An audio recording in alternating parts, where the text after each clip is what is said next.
Olá, estamos iniciando mais uma edição do Consumidor em Pauta, um programa com a realização da TVE. Esse espaço aqui é totalmente dedicado para que você dirima suas dúvidas e questionamentos nas mais diversas áreas do direito? Não, apenas nos seguintes segmentos do direito: o direito do consumidor, o direito do trabalho, que nós vamos tratar hoje, o direito imobiliário, o direito comercial, o direito tributário, o direito de família e sucessões e o direito previdenciário.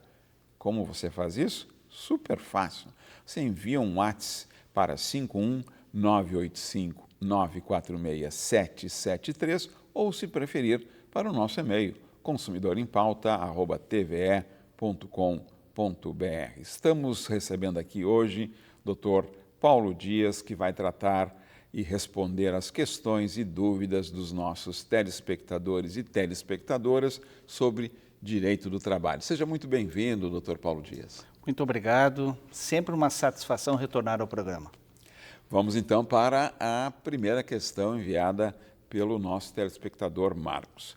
A minha empresa estava aguardando o fechamento de uma grande encomenda, que poderia acontecer a qualquer momento. Em função disso, precisava de todos os funcionários no momento do fechamento. Como não sabiam com certeza o dia que iria acontecer, nos deixou de sobreaviso.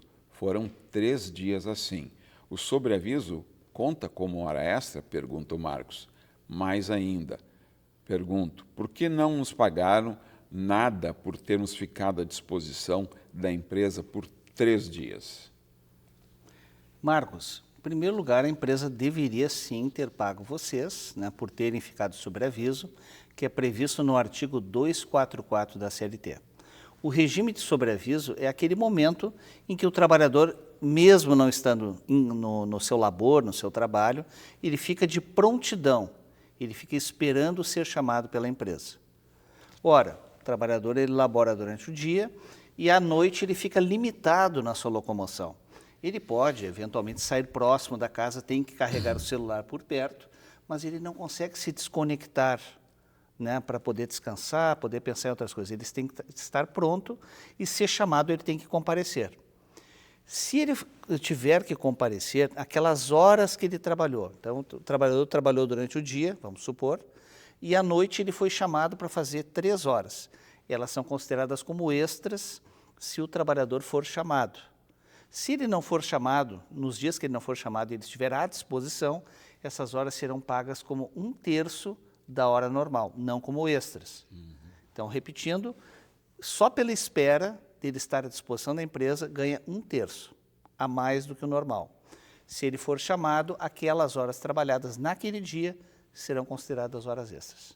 Uma pergunta da série leigo, e dentro desse contexto, a empresa ela tem que informar formalmente o trabalhador sobre o sobreaviso, porque hipoteticamente pode acontecer, o meu chefe diz: Gil, fica atento aí que pode ser que a encomenda chegue e eu vou precisar que tu venhas trabalhar. Isso é uma demanda de, vou ter que ficar aqui, não vou poder sair, não vou poder fazer uma atividade particular, ou tem que ser sempre formalmente essa questão do sobreaviso da empresa para o trabalhador? O ideal é que sempre seja esse tipo de acordo, ele seja formalizado. Então, a ordem do patrão verbal, ela serve? Ela serve. Porque se o trabalhador ele cumpre ordens e o seu chefe manda ele estar à disposição e ele tem que ficar à disposição, é sobreaviso. A questão toda é como comprovar isso perante a Justiça do Trabalho. Normalmente, quem fica de sobreaviso são 1, 2 pessoas ou mais. E aí serve também a prova testemunhal, numa eventual ação trabalhista. Então, o ideal é que até para a empresa se proteger e o trabalhador ter uma prova, é que seja formalizado, sempre formalizado. Muitas vezes essa mensagem ela vem até através de um WhatsApp, ela chega através de um meio informal, mas que fica um registro, que é o WhatsApp. Então, se você tem essa prova, utilize-se dela. Correto. Próxima pergunta, o telespectador não se identificou e coloca o seguinte: estou encostado no INSS por conta de um acidente de trabalho. Gostaria de saber se posso entrar na justiça por causa desse acidente que poderia ter sido evitado se houvesse manutenção das máquinas. Olha que situação, né? A empresa, por não fazer a manutenção adequada das máquinas, pode sim provocar acidentes de trabalho, né? Aumentando a chance do trabalhador ou perder a vida ou ter uma lesão importante que pode, né, enfim, quebrar uma parte do corpo, lesionar de forma irreversível, né? Você pode sim buscar a Justiça do Trabalho mesmo estando afastado com contrato suspenso no INSS. A questão de ter sido um acidente de trabalho, ela confere, em primeiro lugar, estabilidade de emprego de 1 ano após o seu retorno. Então, assim que você estiver recuperado, der alta do INSS, você se reapresenta no trabalho e tem 1 ano de estabilidade e despedida sem justa causa. Esse é um fator importante. Durante o afastamento, a empresa tem que pagar o FGTS, porque esse acidente ele foi acidente do trabalho, né? E se você resolver entrar com uma ação de reparação, ela pode envolver vários fatores. Ela pode envolver um dano material, dano moral, dano estético, dependendo das circunstâncias, e inclusive o pensionamento. Então, a empresa pode pagar perante a justiça, dependendo do tipo de agravamento, um pensionamento que pode ser parcelado e ele pode ser único, em parcela única, né? Então, é um direito que lhe cabe. A nossa telespectadora enviou um relato e, ao mesmo tempo, uma pergunta à senhora Maria Tereza. Diz o seguinte: sou mãe solteira de 2 crianças e trabalho em uma fábrica. A minha grande dificuldade é encontrar creche para os meus filhos ficarem e eu ir trabalhar. Não adianta a empresa fornecer um pequeno valor para ajudar no pagamento da creche se não existem vagas. Esse é o meu caso e de muitas colegas minhas. A fábrica, aí pergunta a Maria Tereza, a fábrica não teria que criar uma creche para os funcionários, que são muitos? Dona Maria Tereza, pelo seu relato, sim. Por que o sim? Se existem muitas funcionárias acima de 30, com mais de 16 anos, a lei ela estabelece que a empresa deve fornecer um local para que seus filhos possam receber atendimento, que eles possam ficar, equiparável a uma creche, né? Ou dispor de recursos, convênios com creches, ou pagar por uma creche para que você possa escolher. Como a região que a senhora relata não tem uma disponibilidade e a empresa, se ela tem muitas funcionárias acima de 30, a empresa deve prover um local, sim, para poder ficar com seus filhos. E, eventualmente, como o senhor citou, eventualmente não, é bem comum isso, as convenções trabalhistas, elas prevêem lá auxílio educação, auxílio creche, e o que se percebe em alguns casos é que esse valor realmente não cobre, e isso acaba levando situações complexas para situações como essa da Maria Tereza, né? Então, assim, isso acaba sendo, está lá na convenção, mas isso não cobre e aí a pessoa fica descoberta, né? Então, nesse caso, quem teria que reivindicar que a empresa construísse a creche?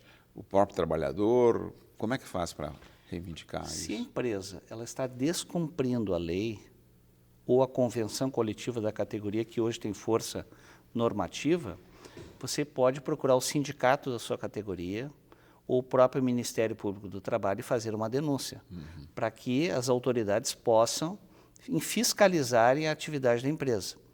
Acontece muito também que algumas empresas, vamos supor o trabalhador externo, né, que o trabalhador trabalha numa determinada região, ou seja, o local de prestação de serviço, inclusive numa eventual ação trabalhista, ele é estabelecido naquele momento ali, artigo 651 da CLT, e a convenção coletiva deve ser da região. E muitas empresas, ainda mais as gigantes farmacêuticas, multinacionais, elas acabam atrelando a convenção coletiva daquele profissional para outro estado, por exemplo, São Paulo, que é a sede da fábrica, o que está totalmente errado e numa ação trabalhista pode ser pleiteada, né? Então, se a empresa não estiver cumprindo, denuncie no Ministério Público do Trabalho ou no sindicato da sua categoria. A próxima questão enviada pela telespectadora que não se identificou, ela relata uma situação até, creio, doutor Paulo Dias, bastante comum na realidade de trabalho brasileira. Trabalho há 1 ano em um pequeno negócio e não tive minha carteira assinada. Agora estou grávida e gostaria de saber se posso ser demitida. Em primeiro lugar, parabéns pela gestação, né? Sempre um motivo de bênção. A estabilidade da gestante, independentemente da senhora ter o registro da carteira ou não, se a senhora presta serviço há 1 ano numa empresa, né, com subordinação, recebendo salário e tendo continuidade, a senhora faz jus aos requisitos do vínculo de emprego. De que forma a senhora pode ingressar? Ou a empresa assume a sua carteira e todos os benefícios, inclusive previdenciários, ou a senhora pode ingressar com uma ação trabalhista, buscando o vínculo de emprego e aquele período de estabilidade que a senhora tem desde a confirmação da gestação até 5 meses depois do parto.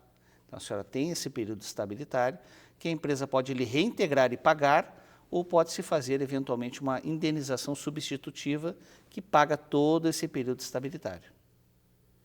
Ok. Próxima questão é do nosso telespectador Cássio.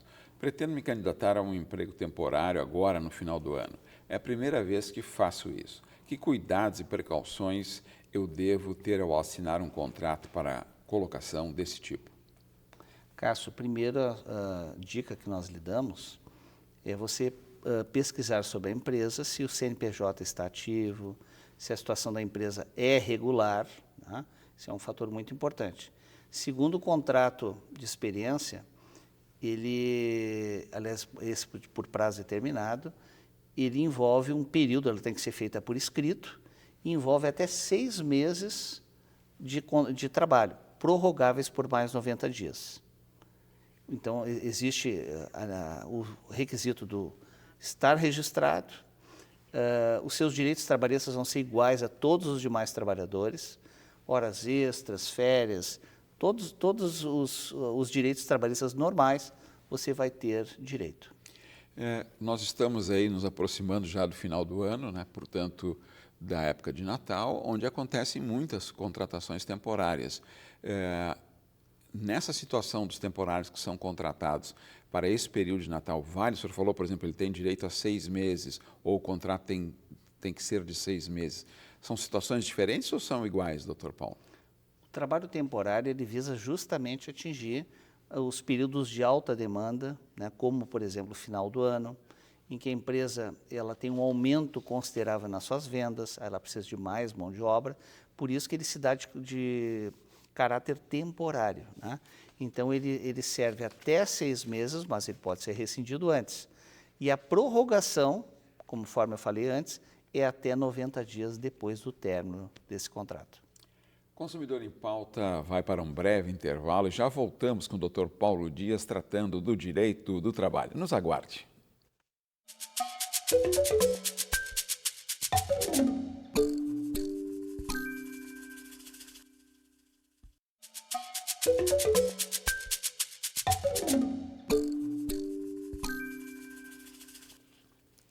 Consumidor em Pauta está de volta, hoje tratando do direito do trabalho, recebendo aqui o Dr. Paulo Dias. Consumidor em Pauta, um programa com a realização da TVE e um espaço totalmente dedicado para você esclarecer dúvidas nos direitos ligados a consumidor, ao direito tributário, ao direito comercial, ao direito previdenciário, ao direito de família e sucessões. Você pode enviar a sua dúvida ou questionamento para o nosso WhatsApp 51985946773 ou, se preferir, para o nosso e-mail consumidorempauta@tve.com.br. A próxima pergunta do nosso telespectador Mércio. Quero fazer um acordo para ser demitido. A empresa já sabe informalmente dessa minha intenção. Tenho que esperar que o RH me procure para fazer o acordo ou eu tenho que procurar para formalizar tudo? Senhor Mércio, essa se trata da rescisão por mútuo acordo, que é o artigo 484-A da CLT, que é uma inovação da reforma trabalhista. É um tipo de rescisão que é um híbrido entre a dispensa sem justa causa e o pedido de demissão. É uma média dos dois. Para esse mútuo acordo, é necessário que as duas partes queiram fechar o acordo. Então, em primeiro lugar, o senhor deve registrar, né, a sua intenção de ter esse tipo de desligamento, porém a empresa tem que aceitar. Se a empresa não quiser aceitar, uma das formas é o senhor pedir demissão, né, porque a empresa não é obrigada a aceitar. Caso a empresa aceite, o que envolve a rescisão por mútuo acordo?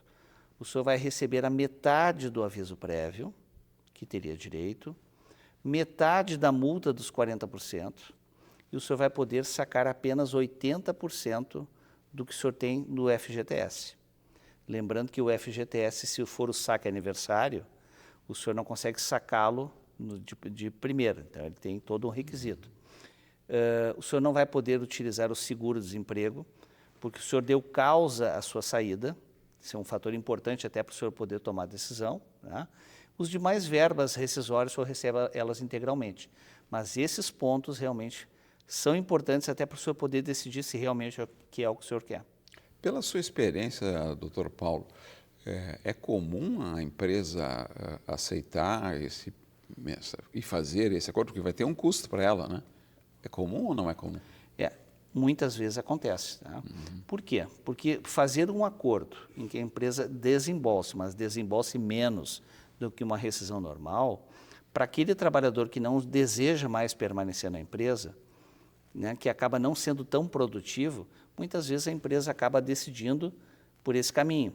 Mas muitas empresas, às vezes, forçam essa situação, quando não querem, ou até pedem para o trabalhador pedir demissão, sob pena até de uma justa causa, o que é totalmente ilegal, mas acontece. Tá certo. Vou fazer mais um lembrete, doutor Paulo, aos nossos telespectadores e telespectadoras, que é possível assistir novamente o programa de hoje e assistir os programas anteriores das mais diversas áreas que eu citei agora há pouco do direito, indo lá no YouTube, no canal da TVE, aí você assiste no momento mais confortável para você, no momento que lhe interessar. A próxima questão foi enviada pela telespectadora Kátia e ela pergunta, confesso que eu nunca tinha ouvido essa expressão, ela pergunta em que situações é possível pedir rescisão indireta. A rescisão indireta, ela é a justa causa que o empregado aplica na empresa. Ou seja, é como se fosse uma situação da dispensa por justa causa, né, que a empresa aplica no trabalhador, só que é o contrário. Para que isso aconteça, a causa tem que ser extremamente grave. Isso a gente sempre explica para os telespectadores. Por quê? Porque não é simplesmente, eu quero sair da empresa, então eu entro com uma rescisão indireta. A falta tem que ser grave. Que situações, o artigo 483 da CLT, ele diz que existe a possibilidade da rescisão indireta?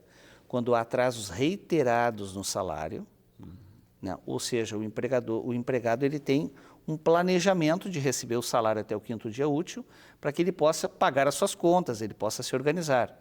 Existem empresas que muitas vezes atrasam ali 10 dias, 15 dias, paga de um mês para o outro, e isso acaba desorganizando completamente a vida do seu empregado. Questões de grosseria, né? Agressões verbais, assédio moral, que é a exposição dos trabalhadores a situações humilhantes e constrangedoras de forma reiterada, o que acaba prejudicando, inclusive, a saúde do empregado. Imputar ao trabalhador uma condição de trabalho superior às suas forças, ele foi contratado para fazer A e a empresa manda fazer B, que o trabalhador não sabe fazer. E ali vem toda uma série de problemas por conta disso. Então, essas situações e outras também, elas podem ensejar a ação de rescisão indireta, que não é nada mais, nada menos, que através dessa ação, o judiciário possa decretar, possa dizer que existe uma falta grave da empresa e com essa falta grave o trabalhador recebe as verbas como se fosse despedido sem justa causa. E essa situação de rescisão indireta, ela só se materializa no âmbito do judiciário, doutor Paulo? Somente no âmbito do judiciário. Ou seja, é uma ação que visa que o juiz declare que existe a falta grave por conta da empresa. E essa declaração, ela faz com que a empresa dispense o funcionário com todos os seus direitos. Correto. A próxima questão enviada pelo telespectador Nelson. Estou realizando tarefas que não estão especificadas no meu contrato, mas que de alguma forma estão relacionadas à minha função. Isso pode ser considerado desvio de função? Como provar?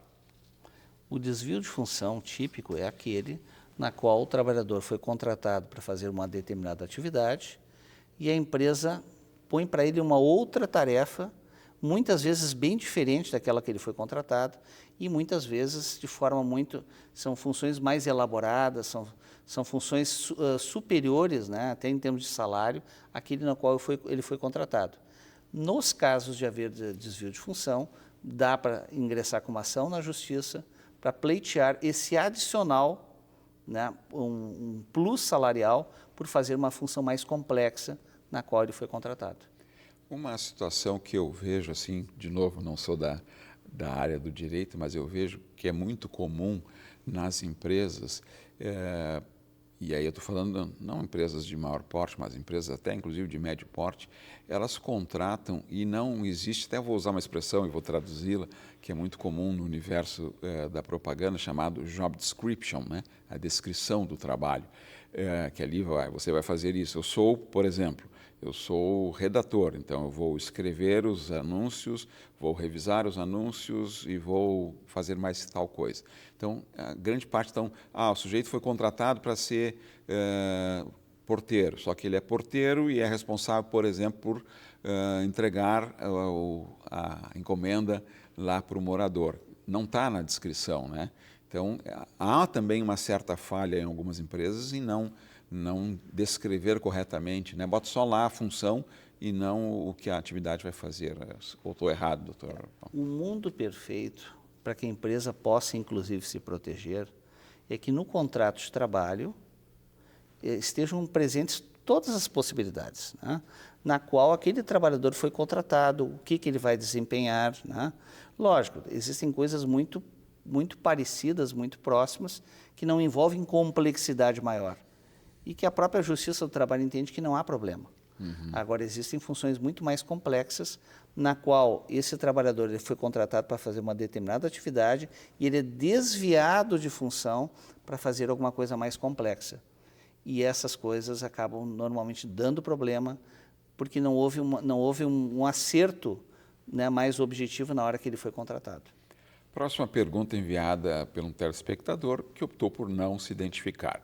Pela primeira vez estou em um trabalho onde recebo por comissão. Eu tenho direito ao 13º? Pergunta ele. Vou ficar sem receber quando tirar férias? Pergunta o telespectador. Excelente pergunta. O comissionista, a pessoa que recebe por comissão, existe o comissionista misto, que é aquele que recebe um salário fixo mais comissão, fixo mais variável, e o comissionista puro, que só recebe comissões. O comissionista, independente da sua modalidade, ele faz jus a férias, que é a média das suas comissões mais 1/3. Então, se calcula todas as comissões ao longo do ano e se paga 1/3 adicional. E também faz jus ao 13º salário, como todo o trabalhador. O comissionista ele tem direito, inclusive, a horas extras, ele tem uma jornada de trabalho. Se ele ultrapassar essa jornada de trabalho, ele faz jus às horas extras e todos os direitos trabalhistas. A próxima questão enviada pelo telespectador Newton, também dentro desse contexto mais moderno, entre aspas, que a gente está vivenciando. Estou exercendo uma função nova no trabalho e tenho que usar muito telefone. Pedi ao meu gerente que me fornecesse um celular para eu poder trabalhar e ele negou. Disse que eu tinha que usar o meu. Não acho certo isso.